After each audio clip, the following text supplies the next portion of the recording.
And we have yet another review. Yeah. Yeah, another one of the wonderful practice. I am not a body, I am free. For I am still as God created me.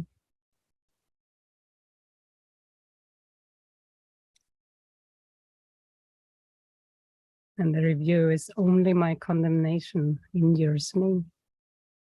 Only my condemnation injures me. My condemnation keeps my vision dark, and through my sightless eyes I cannot see the vision of my glory. Yet today I can behold this glory and be glad. I am not a body. I am free, for I am still as God created me. So we open up to take this in. My condemnation keeps my vision dark. And through my sightless eyes, I cannot see the vision of my glory. Condemnation, self-condemnation, or other condemnation. This moment, see if there is anything unsettled. That's the condemnation that keeps my vision dark. And through my sightless eyes, I cannot see the vision of my glory. Yet, today I can behold this glory and be glad. I can. This is for every one of us. It's not exempt for anyone, this opportunity. Let's question anything that feels closed to this.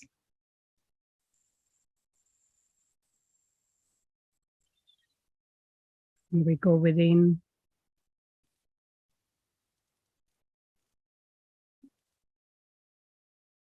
And alongside with this,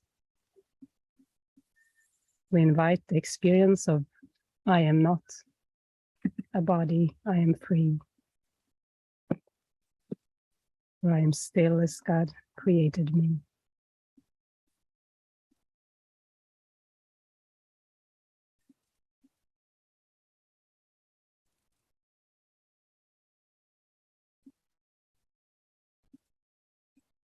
And so we meditate.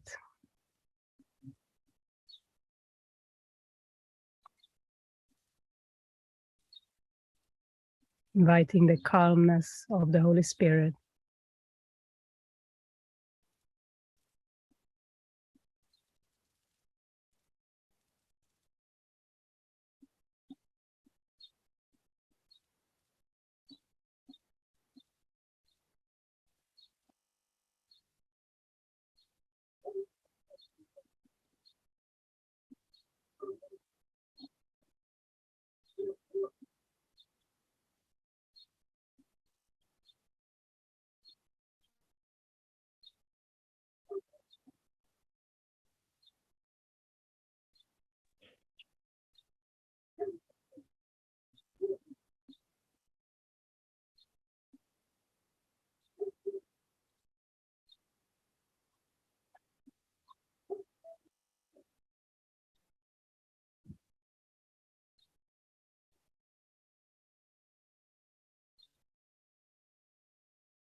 when we keep open the mind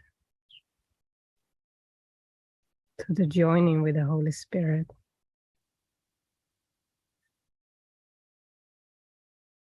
to the experience.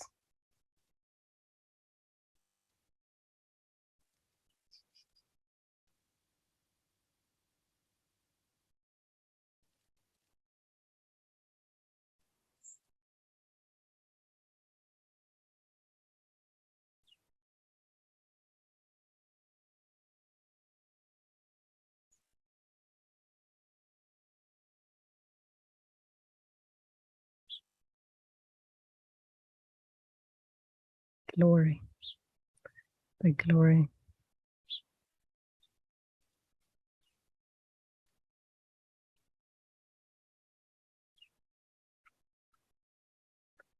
I think glory is more wonderful than harmony.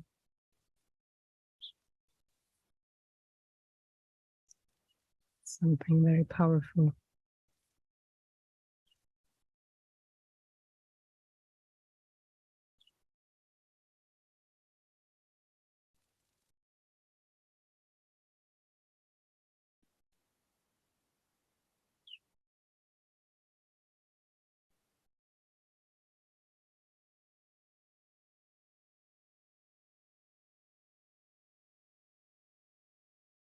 And we don't need to figure out what it is. We just can say, I am willing to experience the glory.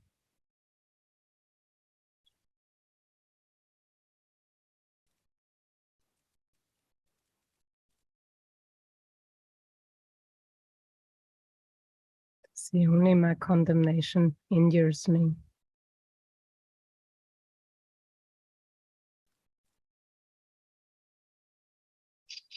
To open to the idea that I am not body.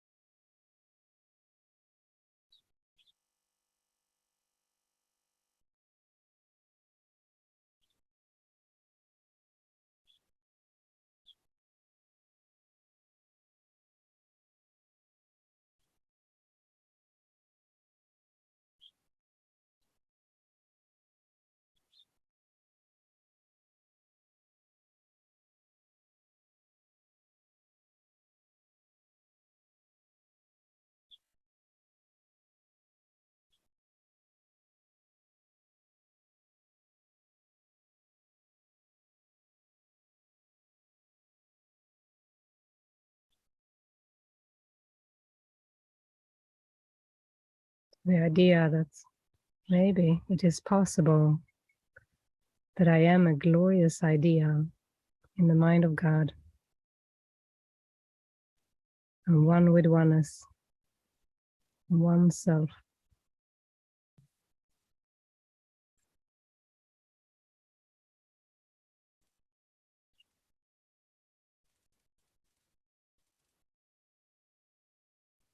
And often we see what is not that when we open up to that idea. We may get itchy and scratchy and feel something negative inside. That's the ego wanting to say, no, no, you're little and you have some problems. But we're not here to follow the ego. We need to let the ego go.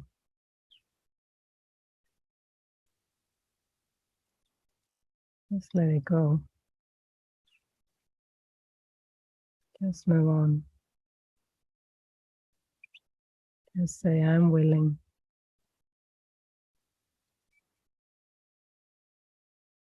I'm willing to know who I am.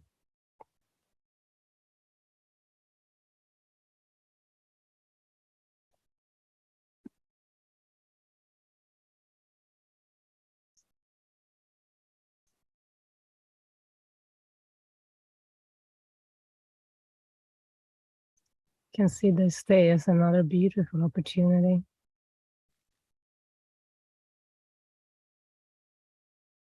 Let go.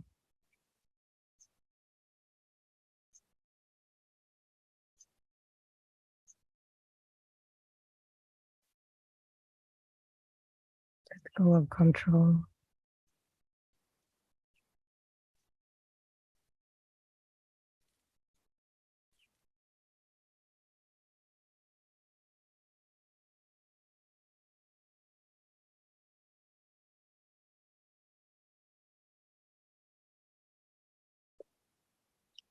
Or control over hair. Let's go control over little things.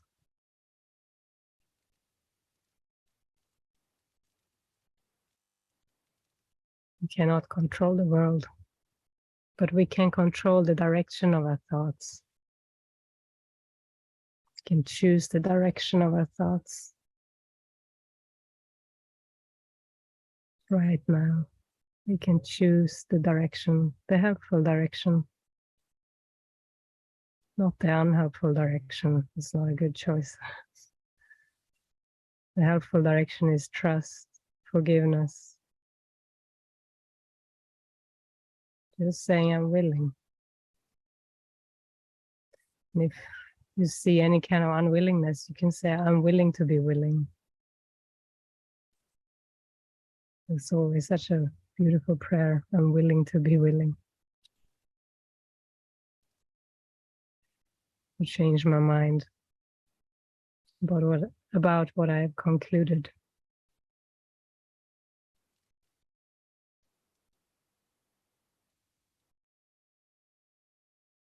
Because always there is a conclusion about identity. If you notice, there's a conclusion about I am, what I am. There is always a question, what am I, in the mind? And for the ego, there always has to be an answer. There's some form of separation. I'm different in some way.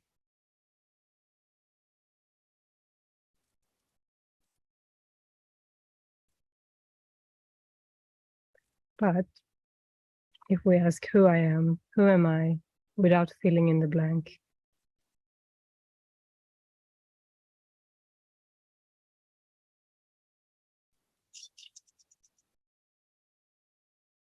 and we give the spirit a chance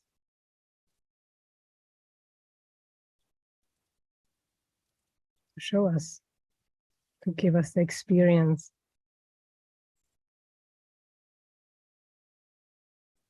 to give our higher mind the opportunity to be experienced. Or we can take the lesson where we practice to be a Christ child, a little child inside that wants to go home all the time. If you resonate more with that, you can connect with a child that wants to go home, to your true home.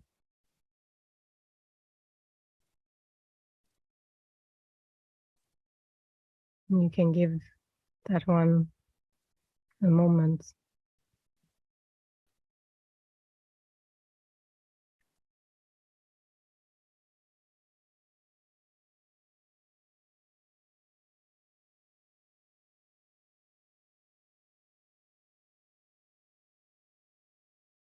Yes, we come out of this meditation, we can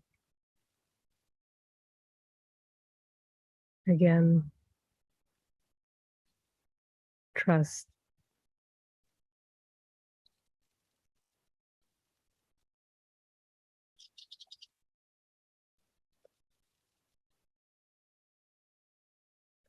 And these lessons are meant to be practiced. Only my condemnation injures me, but it's given me to experience glory. And just be with that today. Just take it in. It's possible to let go of condemnation and open to glory.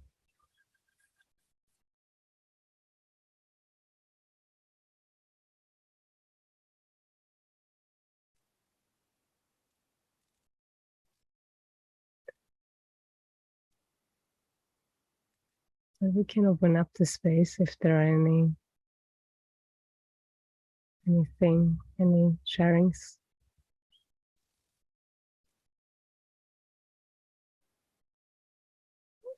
Good morning. Morning. Yeah, we have this dog in our house since we are sitting a house, and I can feel how this dog kind of triggers the biggest fight or flight in me, and that triggers anger. And yeah, I just want to kick the dog so hard and cannot breathe. I mean, I hate it so fucking much, and I think it's disgusting, and I think it's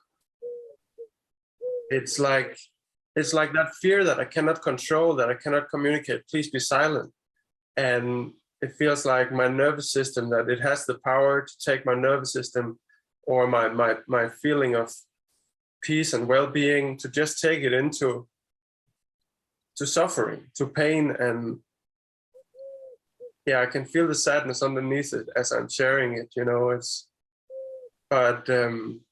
Yeah, I don't know exactly what to do, but there is that belief that I just need to meditate and be on my own when I hear such a sound like that. I almost cannot cope with it, and I try to throw the dog out, but then it comes back in, and yeah, I'm so full of hatred for that little fucker. So yeah, I don't know what to say more. It's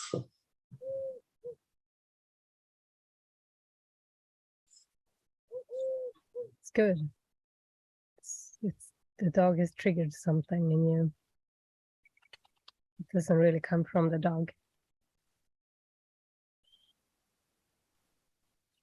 Yeah.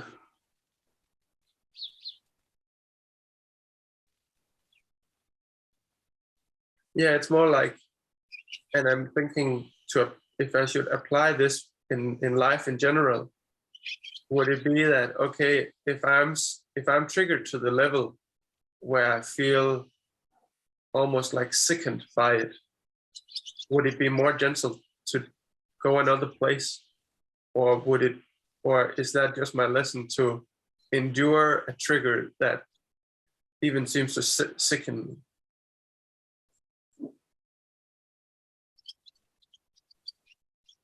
Well, you're here to forgive, to heal. But it's not about enduring a trigger, but it's about facing it. It's not about enduring it, thinking it's real, and there's always going to be a trigger. Underneath this hatred, there is a love that is so immense. You have no idea.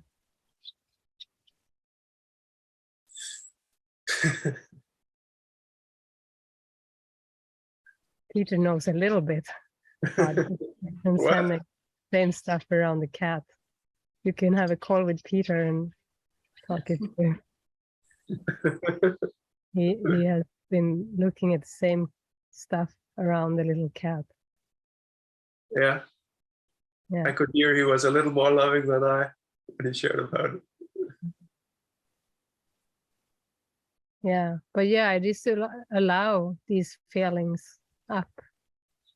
Jonas, allow. It's not real about escaping the situation. You've done that enough in your life. It's about giving it the opportunity to heal, to transcend. The anger is not coming from a little dog or what the little dog does, but it is triggered by it.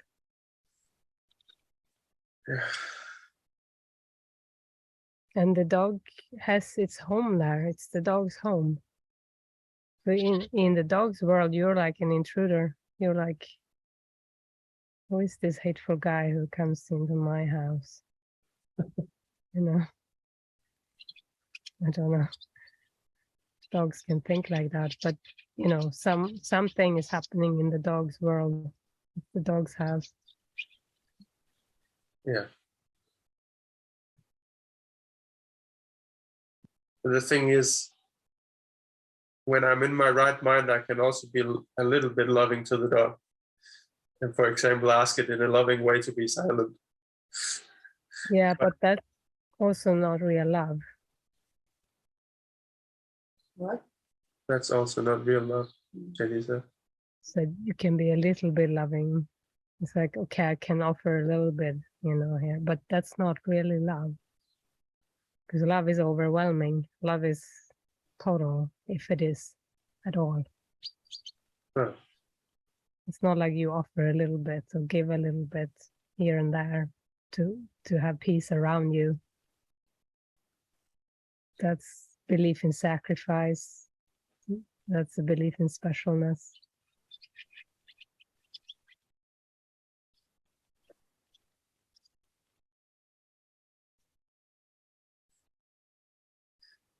Yeah, but it's more like sometimes when it barks, I feel like I can say, puppy, like actually, supporting it, or like just that wanting the dog to know that there is somebody there, that it don't have to freak out. I can sometimes I can see its call for love, and then I just mention its name or something, and I feel helpful and join.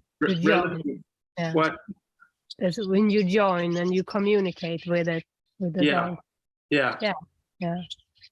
So there are also these moments where I forget how disgusting and loud I think it is for a tiny instant. But yeah. It's helpful to think of everything as thoughts. And you want to hand over all thoughts to the Holy Spirit for reinterpretation. The thought of the barking and disturbing dog, give it over to the Holy Spirit and say, I would like you to show me who this being is. What is this? Show me, reinterpret for me. Thank you. Yeah, I will. Thank you. Thank you. And thanks so much, everyone. We're going to go. We have another call. Yeah, we love you so much and we enjoy these joinings. Thank you. Have a great day in glory.